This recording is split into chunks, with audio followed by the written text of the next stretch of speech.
ना, linear programming problem, in short LPP बोला जाता है। ठीक, इसके लिए हम एक एग्जाम्पल कंसीडर कर रहे हैं और उसके हिसाब से हम इस डेफिनेशन को भी समझाएंगे। इसमें थोड़ा थ्योरेटिकल भी पूछा जाता है, एमसीक्यू है तो ऑब्वियसली पूछा जाएगा, जैसे ऑप्टिमल वैल्यूज क्या होती है, लीनियर फंक्शन क्या होता है, फिजिबल रीजन क्या होता है, इसलिए थोड़ा सा बेसिक और थ्योरेटिकल नॉलेज भी जरूरी है।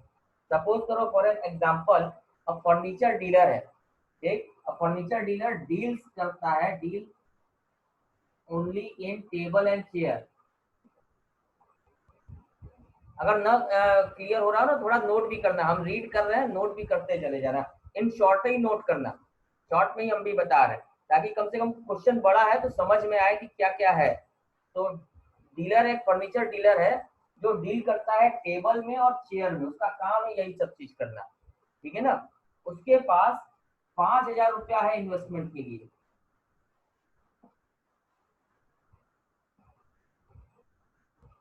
मीन्स वो खर्चा कर सकता है 5,000 रुपया, मैक्सिमम टू मैक्सिमम, इससे ज्यादा पैसा उसके पास नहीं है। स्पेस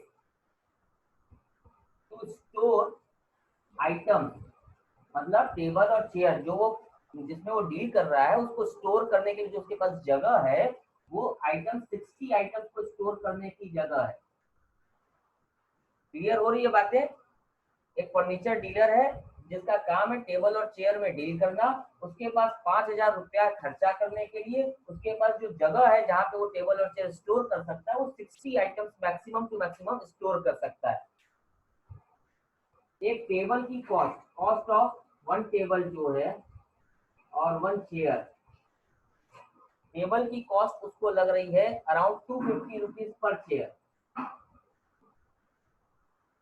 और चेयर में 50 रुपया लग रहा है।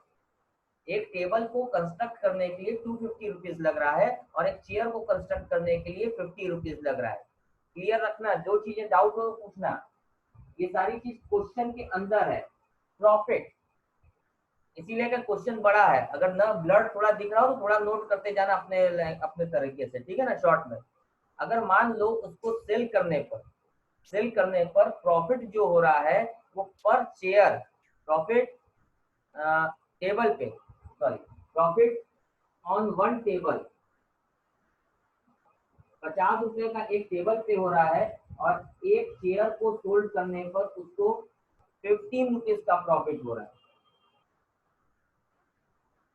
ये सारी चीजें क्लियर है। और मान लो कि वो सारे टेबल और चेयर बेच देता है, तो वो 5,000 रुपए को किस तरह से खर्चा करे, मतलब कितने टेबल्स खरीदे और कितने चेयर खरीदे, सो दैट कि उसको जो प्रॉफिट हो वो मैक्सिमम हो। अब ये क्वेश्चन कुछ समझ में आया? बढ़िया चैप्टर है। हाँ, बहुत बढ़िया चैप्टर है, सीरियसली बहुत इंटरेस्टिंग है। कि अगर आपके साथ ये सारी सिचुएशंस क्रिएटेड है, और एक नॉर्मल प्रैक्टिकल लाइफ में ऐसी सिचुएशंस बहुत कॉमन है, होती हैं, कि अगर हमारे पास इतना शेयर रुपया है मार्केट में। की जगह हम ऐसा स्टोर कर सकते हैं, तो हम, अगर ये हमारे पास कॉस्ट लग रही है, इतना प्रॉफिट एक एक पे हो रहा है, तो हम किस तरह से अपने पैसे को इन्वेस्ट करें एफिशिएंटली, सो दैट कि हमें maximum to maximum profit attain हो सके। इसमें कई चॉइसेस आ सकती हैं, देखो बहुत लिटरल है, मतलब कोई और दिमाग लगाने की जरूरत नहीं। 5,000 रुपया है आपके पास, अगर पूरा का पूरा पैसा आप मान लो चेयर पे खर्चा करते हो, मान लो सिर्फ आप चेयर बना रहे हो क्योंकि कम पैसा लग रहा है, तो आप कितनी चेयर बना लोगे? 100 चेयर्स आपके पास बन जाएंगी। बहुत कॉमन सी चीज है, देखो किसी को ना समझ में आए तो पूछना। 5,000 रुपया है आपके पास और 50 रुपए की एक चेयर बन रही है, तो आप कितनी चेयर बना लोगे? ऑब्वियस सी बात है, आपके पास 100 चेयर्स बन जाएंगी। तो शेयर, हाँ। एक चेयर पे 15 रुपए का प्रॉफिट हो रहा है, तो आप तुरंत प्रॉफिट कैलकुलेट कर लोगे कि हमें 1500 1500। का प्रॉफिट हो रहा है। क्लियर है? फिर अब दूसरा, अगर हम करते हैं कि पूरा का पूरा हम टेबल बना लेते हैं, पूरा का पूरा अगर हम टेबल बना लेते हैं, तो लाइकवाइज आप निकालोगे तो आपके 20 20 20 टेबल। टेबल्स आ 20 जाएंगे। टेबल करेंगे 20 टेबल्स आ और जाएंगे। 1000 रुपए का प्रॉफिट आएगा। बात है, एक टेबल पे आपको 50 रुपया मिल रहा है, तो 20 टेबल्स पे आप 1000 रुपए। 1,000 रुपए का प्रॉफिट हो सकता है। अच्छा, अगर हम मान लो कि यहाँ पे 10 टेबल बनाते हैं, 10 टेबल बनाते हैं, तो 10 टेबल बनाएंगे तो हमारा 2,500 रुपया लग जाएगा। 250 रुपये हाँ। टेबल है, 10 टेबल बनाएंगे, 2,500 रुपया लग जाएगा। कितना बच गया? 2,500 रुपया बच गया।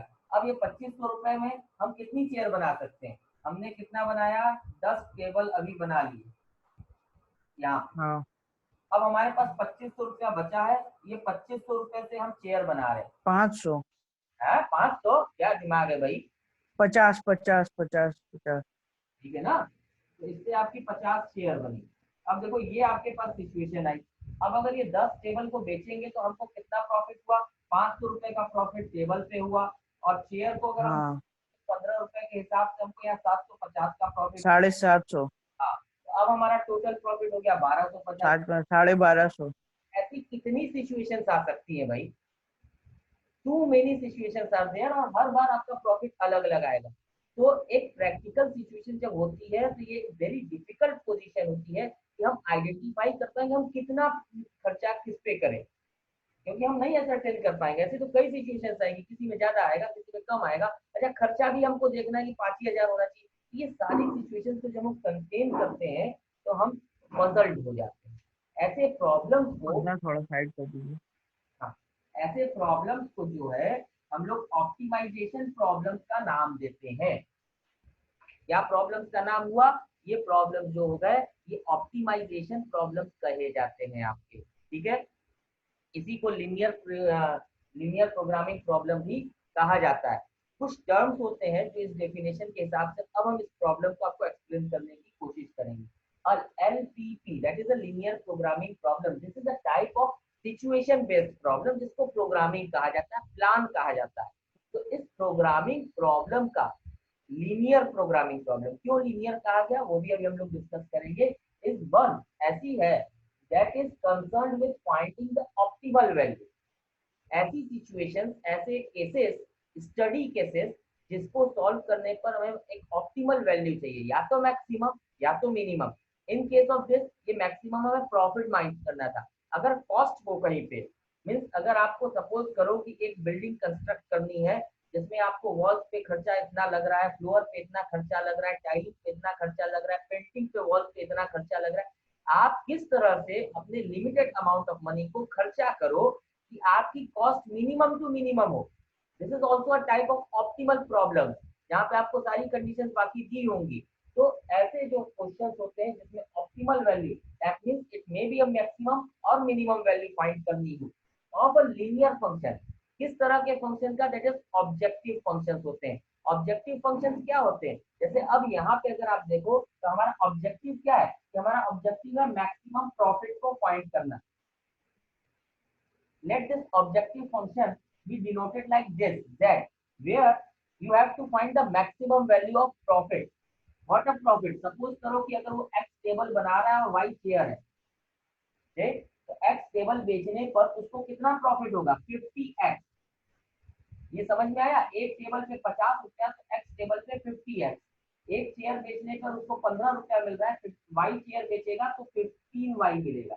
ये उसका जो लीनियर फंक्शन आया, इस फंक्शन को आपको मैक्सिमाइज करना है। This is what known to be the linear function या ऑब्जेक्टिव फंक्शन। क्लियर हुई बात? ये फंक्शन के रूप में हाँ देखो सर। express हो गया।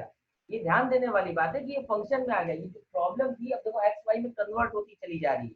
तो ये जो फंक्शन आया ये ऑब्जेक्टिव फंक्शन हुआ, जिसको आप ऐसे भी लिख सकते हो A X plus B Y, where A और बी जो है वो आपकी कांस्टेंट वैल्यूज हो गई और ये एक्सप्रेस हो गया इन लीनियर टर्म्स। ध्यान देना, एक्स और वाई के टर्म्स में ये लीनियर फंक्शन के फॉर्म में एक्सप्रेस हो गया। तो ऑफ अ लीनियर फंक्शन, जिसको ऑब्जेक्टिव फंक्शन भी कहा जाता है, means this is the objective. This is the objective जो आपको अचीव करना है, आपका गोल है, आपका डिजायर है, ये आपको अचीव करना है ऑफ सेवरल वेरिएबल्स। उसमें वेरिएबल्स इन्वॉल्व होंगे और जरूरी नहीं है कि सिर्फ दो हो, बट जो आपका सिलेबस का स्कोप है ऑलमोस्ट उसमें दो वेरिएबल्स हैं, जैसे एक्स और वाई वेरिएबल, टेबल और चेयर को हमने लिया, कितने टेबल्स और कितने table chair, that is quantities को हमने एक्स और वाई ले लिया of several variables. Subject to condition, कई कंडीशन है। मैक्सिमम 5,000 रुपया इन्वेस्ट कर सकते हैं, कॉस्ट आपको नोन है आपके पास, ठीक है ना। आप ज्यादा से ज्यादा 60 आइटम्स स्टोर कर सकते हो। मतलब अगर एक्स टेबल और वाई चेयर बना रहे हो, हम आपको एक एग्जांपल दे रहे हैं। आपकी कंडीशन क्या है कि जो एक्स प्लस वाई है, एक्स प्लस वाई ये कभी भी आपका 60 से ज्यादा नहीं हो सकता है, ध्यान दो, ये समझ में आना चाहिए। 60 हो सकता है, 60 से कम भी हो सकता है, ये भी ध्यान देना। ये कोई नहीं कह रहा है कि आपको 60 ही स्टोर करने, आपके पास जगह है 60 स्टोर करने की। अब आप किस तरह से पैसा खर्चा करो कि आपको मैक्सिमम प्रॉफिट हो। तो इट मे बी देयर कि जरूरी नहीं कि आपको 60 स्टोर ही करना पड़े, हो सकता है 40 ही ऐसी क्वांटिटी हो जिसको स्टोर करके आपको मैक्सिमम प्रॉफिट डिटरमाइन हो जाए। तो ये जो कंडीशन आई है आपकी, ये ऐसी कंडीशन, इसी तरह ये 5000 भी है। अब इसका भी आप कंडीशन बना सकते हो कि 250 के रुपीज एक की कॉस्ट है, तो एक्स टेबल की कॉस्ट कितनी हो जाएगी, ध्यान देना, 250x, और चेयर के लिए आपकी हो गई कॉस्ट 50y। देख लो, ये आपकी टोटल कॉस्ट आ गई जो खर्चा होगी for x table and y chair. और ये जो कॉस्ट है, it should be less than equal to 5000। it may be equal to 5000, it may be less than 5000, but it can't be in any case more than 5000. So these are the types of conditions, these are the constraints, these are the restrictions on the question कि हमारी basic restrictions है, हम इसको आगे लांग नहीं सकते। ये boundaries हमारी सेट कर दिया, हमारे पास ये मैक्सिमम पोजीशंस है, और इन दिस वेरिएबल्स के लिए ये मैक्सिमम पोजीशंस कॉन्स्टेंट्स इनको कहा जाता है, सब्जेक्ट टू कंडीशंस, जिसको कॉन्स्टेंट्स कहा जाता है, that the variables are not negative. Further another important thing, कि जितनी भी लीनियर प्रोग्रामिंग प्रॉब्लम्स हम कर रहे हैं, इसमें ये जो वेरिएबल्स हैं दे आर नॉन नेगेटिव। आज तक लीनियर इक्वेशन ऐसी कई कंडीशन रेयरली आती थी, या वो लिख देता था x belongs to natural number, that is another thing. But अब जो ये प्रॉब्लम्स फॉर्म्ड हुई है, ये जो प्रॉब्लम प्रैक्टिकल सिचुएशंस पर फॉर्म हुई है, इन प्रैक्टिकल सिचुएशंस पर x और y जो हम कंसीडर कर रहे हैं, वो क्वांटिटीज होंगी, वैल्यूज होंगी, वो वैल्यूज नेगेटिव नहीं होंगी। जैसे अब यहाँ टेबल और चेयर, आप -2 टेबल बना ही नहीं सकते, -3 चेयर्स बना ही नहीं सकते, नहीं आप बेच सकते हो ऐसे। तो that are non-negative variables, इसके ऊपर ये बनी है, and satisfy a set of linear inequalities, in conditions को सेटिस्फाई करे, जिसको हम लीनियर कॉन्स्टेंट्स कहते हैं। आपको ये सारे वर्ड्स जो हैं वो नोन और समझ में आने चाहिए। तो ऐसे जो प्रॉब्लम्स होते हैं इनको क्या बोलते हैं, ऑप्टिमाइजेशन प्रॉब्लम्स या लीनियर प्रोग्रामिंग प्रॉब्लम, ये इनका नाम दिया जाता है। अब हम इन्हीं कंडीशन को, तो मतलब यहाँ पे ये भी ध्यान देना, एक ये भी कॉन्स्टेंट ही है आपके पास कि एक्स और वाई जो है वो ग्रेटर देन इक्वल टू 0 है, ये भी आपका एक कॉन्स्टेंट एक कंडीशन है, ये नेगेटिव नहीं हो सकता। तो अब ये जो पोजिशन हमारे पास आई, इनके बेसिस पर हम क्वेश्चन को सॉल्व करेंगे ना। तो हमारी कंडीशन जो जो बनी, हम उसको फिर से एक बार नोट डाउन कर दे रहे हैं, ताकि हम क्वेश्चन को सॉल्व करने की हमारे पास जगह मिल सके। तो पहली कंडीशन तो हम लिख दे रहे हैं, देखो एक्स वाई जो है वो ग्रेटर देन इक्वल टू 0 है। दूसरा कांस्टेंट हमारे पास क्या आया यहाँ पे, that is x plus y जो है वो लेस देन इक्वल टू 60 होगा। और तीसरा कांस्टेंट आया 250x plus 50y is less than equal to 5000। ये तीन हमारे पास रेस्ट्रिक्शंस आए, कॉन्स्टेंट्स आए, ठीक, जो लीनियर इनइक्वालिटी को सेटिस्फाई करना चाहिए। फर्दर ऑप्टिमाइजेशन प्रॉब्लम क्या है हमारा, ऑप्टिमाइज क्या करना है हमको, z को हमें मैक्सिमाइज करना है। z is defined as a profit function on table and chair, that is 50x plus 15y. This is what the objective of the question, कि हमको इसको मैक्सिमाइज करना है। अब इसको करने के लिए हम क्या करेंगे, जो क्लास 11th में आपने लीनियर इक्वेशन की ग्राफ पढ़ा था, आपको सेम वही चीज यहाँ पे फॉलो करनी है। मीन्स आपको ग्राफ बनाना है यहाँ ना।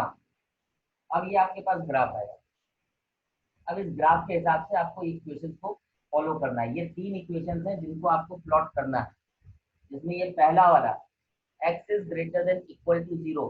देखो, जब भी इनइक्वालिटी को आप प्लॉट करते हो तो हम आपको फिर से बेसिक दे दें, हम इनइक्वालिटी को दिमाग में रख के कभी भी प्लॉटिंग नहीं करते। हम जब भी प्लॉटिंग करेंगे तो x is equal to 0, y equal to 0, x plus y equal to 60, 250x plus 50y equal to 5000, इस तरह से लेकर के ही ग्राफ बनाया जाता है। ग्राफ बनाने में हम ये नहीं सोचते कि इनइक्वालिटी है, ग्राफ हमेशा इक्वल टू में बनाया जाता है। तो x is equal to 0 is a y line, ये वाई एक्सिस को हम x इज इक्वल टू 0 कहते हैं। ये x एक्सिस जो हो गई, ये y इज इक्वल टू 0 आ गई हमारे पास। फिर दूसरा x plus y less than equal to 60, मतलब x plus y equal to 60 बनाने का तरीका, एक बार x को 0 रखो y 60 आ जाएगा, एक बार y को 0 रखो x 60 आ जाएगा। बस 2 पॉइंट चाहिए, कोई 3 पॉइंट का झमेला मत करना। एक बार x को हम 0 रख लेंगे तो हमारे पास y 60 आ जाएगा। लेट द y भी 60 एट दिस पॉइंट। और एक बार हम y को 0 रख लेंगे x 60 आ जाएगा हमारा।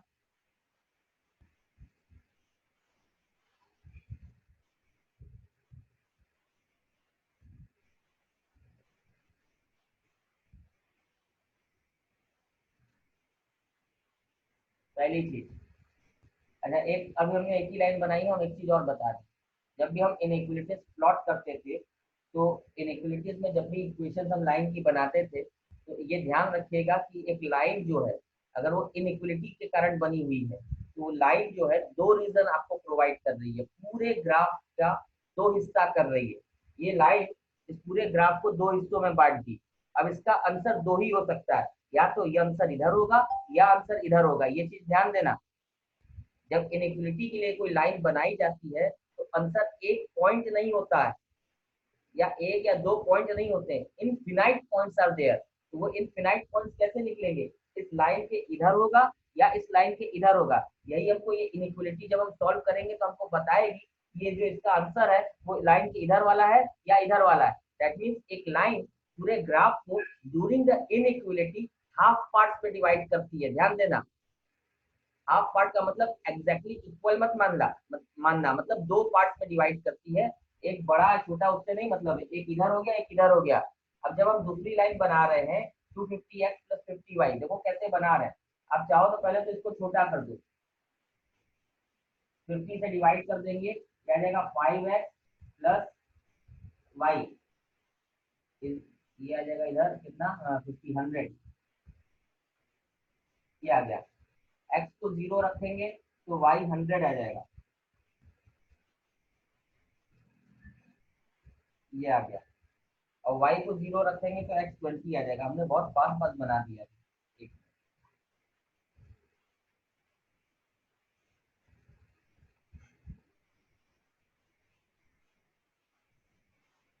मान लीजिए 60 है।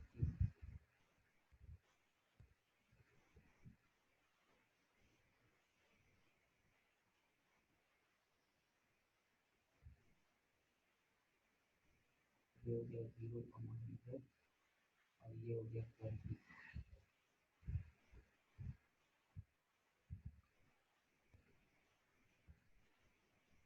ये बन जाएगा ना, समझ में आ जाएगा ना? दिक्कत हो तो बताओ। हाँ सर ठीक है। अब अगर तुम यही चीज इस लाइन का भी देखोगे, तो ये लाइन पूरे ग्राफ को दो हिस्सों में बांट रही है, एक इधर हो गया और एक इस लाइन के इधर हो गया। अब इनइक्वालिटी हमको यही निकाल के देगी कि क्या आएगा। ठीक, तो जब इनइक्वालिटी हम निकालते हैं, याद है किसी को इनइक्वालिटी कैसे सॉल्व करते थे? जैसे अब 5x plus y less then 0 है, लेस देन 100 है, तो अगर लेस देन है तो एक सिंपल सा तरीका था उन केसेस के लिए जब लाइन आपकी ओरिजिन से पास नहीं कर रही है, तो आप डायरेक्टली देख सकते हो, अगर लेस देन है तो टुवर्ड्स द ओरिजिन, और ग्रेटर देन है तो अवे फ्रॉम ओरिजिन। तो 5x प्लस वाई ये वाली लाइन है आपकी, और ये लेस देन दे रहा है, तो that is towards the origin, मतलब इसका रीजन जो आएगा वो टुवर्ड्स द ओरिजिन वाला आएगा। ये पूरा लाइन जो है वो इस साइड की तरफ, इसका रीजन जितना ये इधर का हो गया वो पूरा रीजन इसका आंसर हो गया। इसी तरह x plus y less than 60 ये है। अब इसमें भी लेस देन है तो ये टुवर्ड्स द ओरिजिन, मतलब ये इसका रीजन जो आया वो इस तरफ आया। ठीक है, उन लाइंस के लिए जो ओरिजिन से पास नहीं कर रही हैं। अगर कोई लाइन ओरिजिन से पास करती, अगर हम कॉमन एक तरीका बताएं, जब दूसरा तरीका क्या है कि हम रीजन कैसे निकालेंगे। अब जैसे x plus y is equal to 50, ये लाइन बनी है। अब अगर आप एक ऐसा पॉइंट चूज कर लो जिसकी पोजीशन आपको 100% पता हो, ये तरीका हमने बताया था लास्ट ईयर जब हम पढ़ाए थे। जैसे ये 60 है, अब मान लो 100,0 एक पॉइंट ले रहे हैं। ध्यान देना, 100,0 ऑब्वियस सी बात है यहाँ कहीं आया होगा। मतलब अगर इस लाइन को तुम कंसीडर कर रहे हो, तो इस लाइन का सर्टेन है कि इस लाइन के इस साइड ये पॉइंट आया। इस पोजीशन ऑफ पॉइंट को आपको नोन होना जरूरी है कि आपको ये पॉइंट कहाँ होगा, ये पॉइंट ये पता होना चाहिए, सर्टेनली पता होना चाहिए। डाउटफुल नहीं, इसलिए हम कहते रहे कभी बीच का पॉइंट मत लेना, 60,50, 50,60, 10,20, 10,50, not like this exact 100,0, that is on this axis पे 100% श्योर है कि इस साइड होगा। अब इस पॉइंट को आप इस जगह पे पुट करके देख लो, x की जगह 100 रखो, y की जगह 0, तो 100 is less than equal to 60, क्या ये ट्रू है? 100 is less than equal to 60 आएगा। ये जो पॉइंट इस साइड आ रहा है, इस लाइन के दो ही आंसर हो सकते हैं, या तो इस साइड या तो इस साइड। तो ये वाला पॉइंट जो है वो सेटिस्फाई नहीं कर रहा है, क्योंकि ये लेस देन नहीं है, ये वाला पॉइंट सेटिस्फाई नहीं कर रहा है, इस लाइन का आंसर इस साइड आया। ये पूरा कॉन्सेप्ट ना, तो ये आया इसका। अब हमारे पास इसका भी तो देख लो रीजन क्या आएगा, x is greater then 0 and y is greater then 0। तो अब ये y ग्रेटर देन 0 इस लाइन से बनाना है, तो ग्रेटर देन 0 है, इसका मतलब क्या हो गया, फिर कोई एक पॉइंट ले लो। अब इसके इस लाइन के लिए देख रहे हैं, हम जो पॉइंट ले रहे हैं वो ले ले 0,100, इस लाइन के लिए देख लेना, x एक्सिस के लिए इसकी इक्वेशन क्या है, y इज इक्वल टू 0, और हमको क्या निकालना है, ग्रेटर देन इक्वल टू 0, मतलब 0x plus y greater than equal to 0। ये इक्वेशन इस तरह से है, किसी को भी प्रॉब्लम है तो देख लेना। अब देखो x की जगह 0 रखेंगे, y की जगह 100 रखेंगे, तो क्या 100 इज ग्रेटर देन 0? इस लाइन पे 100 इज ग्रेटर देन 0 ये सेटिस्फाई कर रहा है, 100 0 से बड़ा होता है, यस होता है। तो ये जो पॉइंट है ये इस लाइन के इधर वाले में सेटिस्फाई कर रहा है, मतलब इसका जो एरिया आएगा वो ऊपर आएगा। फिर बताएं, एक बार और बताएं। हाँ सर। ठीक आ गया सर। ठीक है, एक जन को पूछना है तो बता दें। देखो ये लाइन को हमने इस तरह से लिख दिया, ये क्लियर है, एक एक पॉइंट क्लियर करो, ये समझ में आया? किस लाइन की इक्वेशन है, एक्स एक्सिस की इक्वेशन। ये हम ये वाला पॉइंट देख रहे हैं, ये पॉइंट की पोजीशन तुम्हें पता होनी चाहिए। ये जो लाइन है इसके ये साइड पोजीशन में ये आ रहा है पॉइंट, तो अगर इस पोजीशन में ये पॉइंट आ रहा है और हम इसको सेटिस्फाई कर रहे हैं और सेटिस्फाई भी हो रहा है, ये लाइन पूरे ग्राफ को ध्यान देना, एक इधर और एक इधर, दो ही इसको मैं बांट रही है ये लाइन, ये वाला एक हिस्सा है, एक ये वाला हिस्सा है, और अगर ये वाला हिस्सा सेटिस्फाई कर रहा है तो इस लाइन का ये आंसर हो गया पूरा का पूरा। हाँ ठीक, यही चीज समझ गए, हम समझ गए। तो ये ऊपर आया। सेम इसी तरह आप ये x इज इक्वल टू 0 के लिए भी कैलकुलेट करो, तो x इज इक्वल टू 0 के लिए कैलकुलेट करोगे तो वो भी आपका निकल कर तब भी सेटिस्फाई करेगा, आपको इस साइड आ जाएगा। तो अब आपको करना क्या होता है इन इक्वेशंस में, आपको अगर याद हो तो जब आप सबके रीजन, याद है जो शेडिंग करनी रहती। हाँ, कॉमन रीजन को शेड करना है, जो कॉमन है हाँ सारे में कॉमन है, इस लाइन के इधर आया, इस लाइन के इधर आया, इसके ऊपर आया, मतलब ये ऊपर हो गया इधर, ये वाला इधर हो गया, ये वाला इधर हो गया, ये वाला इधर हो गया, तो ये आ जाएगा शेडेड रीजन। ये समझ में आ गई बात? इसी को कहते हैं फिजिबल रीजन। क्या कहते हैं, फिजिबल रीजन।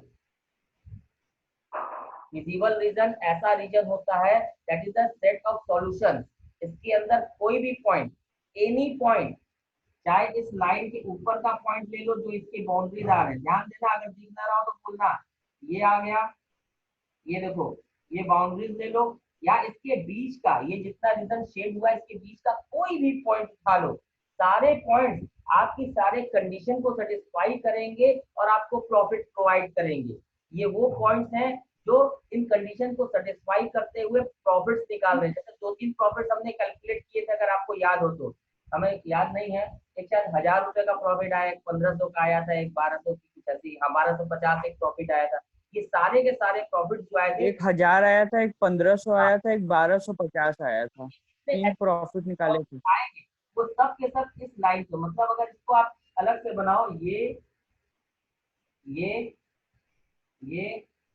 ये ये जितना भी आया इस पूरी बाउंड्री के साथ, मतलब इन लाइन को लेके और इसके अंदर ये सारे प्रॉफिट इसी के अंदर लाई कर रहे हैं, मतलब इनके ऊपर कोई भी पॉइंट, अगर ये वाला पॉइंट भी अगर हम उठा लेंगे तो इसका जो कोऑर्डिनेट होगा वो लेंगे यहाँ पे रखेंगे तो वो एक प्रॉफिट प्रोवाइड करेंगे। अब ये जरूरी नहीं कि वो मैक्सिमम है, वो फिजिबल रीजन है, वो इन कंडीशन को सेटिस्फाई करते हुए इसका प्रॉफिट प्रोवाइड कर रहा है, that is what the feasible region means.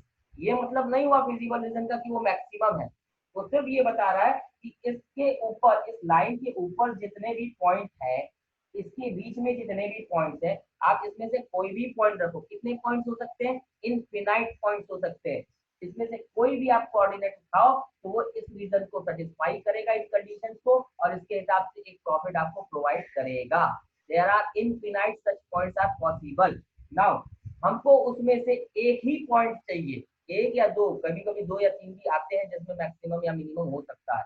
तो हमें वैसा ही सिर्फ पॉइंट चाहिए इन सारे इनफिनाइट पॉइंट्स में से जो मैक्सिमम प्रॉफिट को प्रोवाइड करे। उसका निकालने का आपके पास एक मेथड प्रोवाइड किया गया है, कॉर्नर पॉइंट मेथड।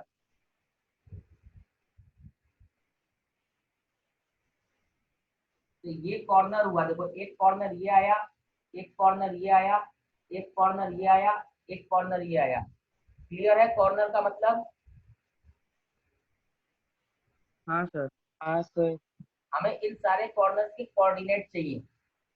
आप निकाल सकते हो, चारों कोऑर्डिनेट्स फाइंड कर सकते हो। हाँ हाँ, निकल निकल जाएगा।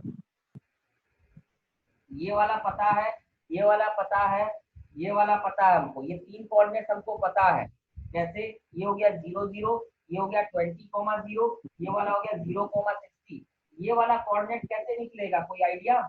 सब्स्टिट्यूशन से। हाँ, ये इक्वेशन और इस इक्वेशन को साइमल्टेनियसली सॉल्व कर लेंगे तो हमारे पास हाँ आ जाएगा। हम डायरेक्ट कर दे रहे हैं, 4x = 40, x की वैल्यू 10 आ जाएगी, y की वैल्यू 50 आ जाएगी। तो ये वाला कोऑर्डिनेट आपका आ गया, यहाँ लिखते हैं क्या, ये आ गया। ये वाला कोऑर्डिनेट है आपका 0,60, ये कोऑर्डिनेट 0,0, ये कोऑर्डिनेट 20,0।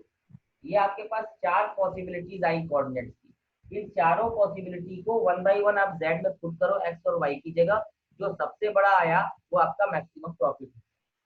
तरीका समझ में आया? जैसे 0 0 पुट करेंगे तो 0 ही हो जाएगा, ये तो हुआ ही नहीं। आप 20,0 पुट करो, 20 पुट करेंगे 1000 हो गया, ये पॉइंट हुआ। 0,60 अच्छा सर सुनिए, हाँ ये ऐसे है क्या जैसे पहले वाले में हम लिखे कि हम टेबल एक भी नहीं खरीदे, 60 तो चेयर खरीद लिए हैं, फिर 10 टेबल खरीदे हैं लेकिन 50 तो चेयर खरीद लिए हैं, ऐसे है? हाँ हाँ यही है। ये सबको अलग अलग अलग करके चेक करना पड़ेगा? हाँ, ये चारों को रख के चेक करना है, बस यही वाले पे मैक्सिमम आ जाएगा, देख लेना। इस पे 900 ठीक है आ ठीक। रहा है, इस पे 0 आ रहा है, इस पे 1000 आ रहा है। इस पे हम लोग किए थे 1250 आया था हम लोग का, तो यही प्रॉफिट सबसे मैक्सिमम हो गया। ये समझ में आया?